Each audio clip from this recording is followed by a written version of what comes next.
इथून पुढच्या टप्प्यावरती श्रुतीला कुठे जायचंय?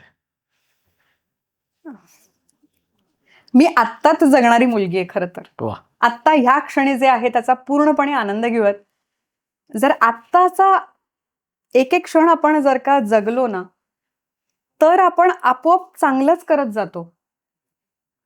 अर्थात काही गोष्टींचं प्लॅनिंग असायला हवं. त्यासाठीच म्हणून मी टेलिव्हिजनचा अनुभव घेतला. माझ्या नवऱ्याची बायको ह्या मालिकेत काम केलं. #मूव्हिंग आउट सारख्या सिरीजमध्ये काम केलं. शॉर्ट फिल्म्समध्ये काम केलं किंवा अशा छोट्या छोट्या ठिकाणावर माझा ऍक्टिंगचा किडा अजून पण कुठेतरी मी चालवून चालू घेते. ठेवलंय. हां.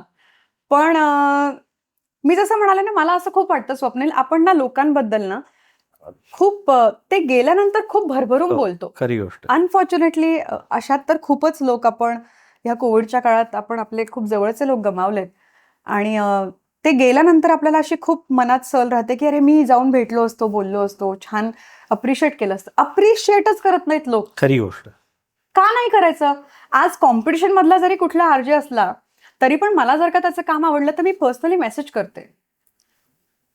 तरच तुम्ही मोठे होणार यार. बरोबर.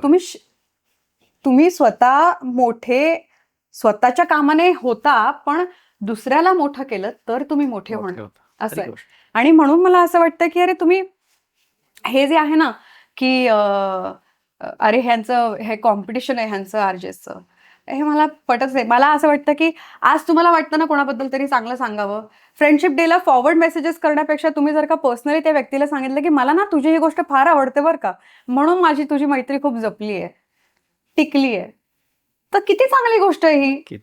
आत्ता या क्षणी तो माणूस आहे ना तुमच्या आयुष्यात, तेव्हा बोलून टाका ना यार, एक्सप्रेस करा. का तुम्ही ते वेळ जाऊ देताय? कदाचित म्हणून आज मी म्हणते ना माझ्या मित्र परिवाराचा जिल्हा आहे, तालुका आहे माझ्याकडे. वा. असे बोटावर नाही काउंट करू शकत मी माझा परिवार.